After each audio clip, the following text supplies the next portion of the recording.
જેઠ માસ તો આવ્યો, પણ ક્યારે આવે અષાઢ અને પ્રભુ ક્યારે આવે અમારે દ્વાર? જેઠ માસ શરૂ થતા જ કંઈક આવું જ કહેતું હોય છે જગન્નાથજીના ભક્તોનું મન. આમ તો જેઠ માસના પ્રારંભથી જ રથયાત્રાની તૈયારીઓ શરૂ થઈ જાય છે, પણ જ્યારે આવે જેઠ સુદ પૂનમનો દિવસ ત્યારે લાગે કે હા, પ્રભુના દર્શનનો દિવસ હવે આવે છે નજીક. ત્યારે કેવી હોય છે પ્રભુની જળયાત્રા, આવો જોઈએ.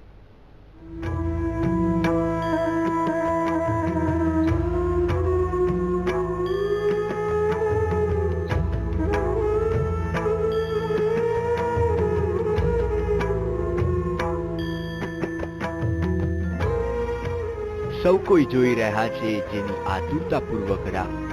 સૌ કોઈ વ્યાકુળ છે જેના વધામણા લેવા. તે રૂડો અવસર એટલે રથયાત્રા. અષાઢી બીજે પ્રભુ નીકળશે નગર ચર્ચાએ. ભગવાન જશે ભક્તોને દ્વારે. આખા નગરને ફરી ભગવાન દેશે ભક્તોને દર્શન.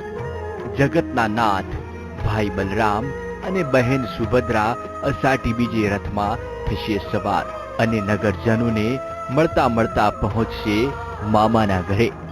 સૌ કોઈ આતુર છે નગર ચર્ચાએ નીકળેલા જગન્નાથજીના દર્શન માટે, નીલ માધવને હૃદયથી આવકારવા માટે. હાલ તો જોરશોરથી ચાલી રહી છે રથયાત્રાની તૈયારી.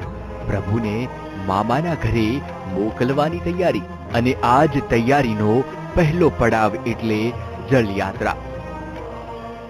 વર્ષોથી પરંપરા પ્રમાણે રથયાત્રાની પૂર્વે તૈયારીમાં ભગવાન જગન્નાથજીને જેઠ મહિનામાં જ્યેષ્ઠાભિષેક ભગવાનને સ્નાન થતો હોય છે, અને એમ કે ગ્રીષ્મ ઋતુ પૂર્ણ થવાના ને વર્ષા ઋતુને પ્રારંભની જે હોય છે એટલે ગંગા પૂજન કરી અને એમાંથી જળ લાવી ભગવાનને જ્યેષ્ઠાભિષેક સ્નાન કરાવી. એમ કહેવાય છે કે ગ્રીષ્મ ઋતુની ઠંડક ભગવાનને થાય ને એ ઠંડક સારાય વિશ્વમાં વ્યાપક બને, એ હેતુથી જળયાત્રાનું ખૂબ મહત્વ રહેલું છે.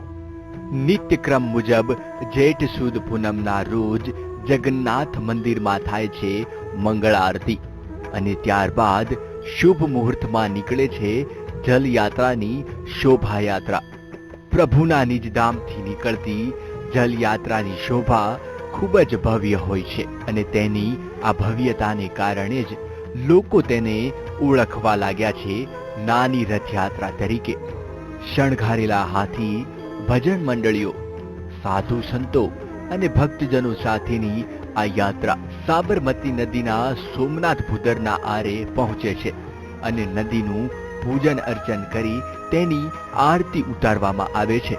ત્યારબાદ નદીમાં ફૂલોની વર્ષા કરી પવિત્ર પાવની સરિતામાંથી કુંભમાં જળ ભરાય છે.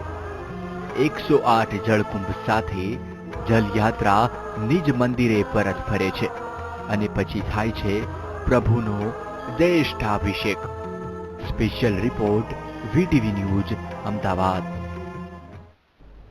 108 કુંભના જળથી જ્યેષ્ઠાભિષેક કરાયા બાદ થાય છે જગન્નાથજીના શણગાર. પ્રભુના દિવસના શણગારની શ્રદ્ધાળુઓ આતુરતાપૂર્વક જોતા હોય છે રાહ, કારણ કે વર્ષમાં માત્ર એક જ દિવસ જગન્નાથ ધારણ કરે છે ગજવેશ. પ્રભુના ગજવેશના દર્શન, ગણપતિ સ્વરૂપ જગન્નાથજીના દર્શન. જેઠ સુદ પૂનમના રોજ જ્યેષ્ઠા અભિષેક બાદ જગન્નાથજી અને બલભદ્રજીને ધારણ કરાવવામાં આવે છે ગજવેશ.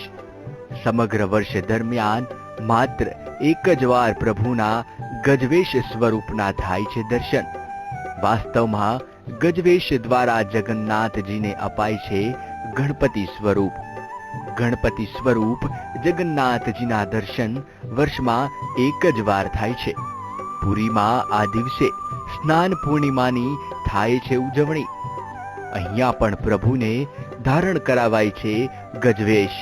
15 દિવસ માટે મામાના ઘરે જતા પ્રભુનો શણગાર પણ હોય છે અદ્ભુત. જેઠ સુદ પૂનમે પ્રભુના ગજવેશ દર્શન બાદ તેમને રાજભોગ ધરાવાય છે, અને ત્યારબાદ જગન્નાથજી, બહેન સુભદ્રાજી અને બલરામજીને નવા વાઘા પહેરાવીને મામાના ઘરે મોકલાય છે.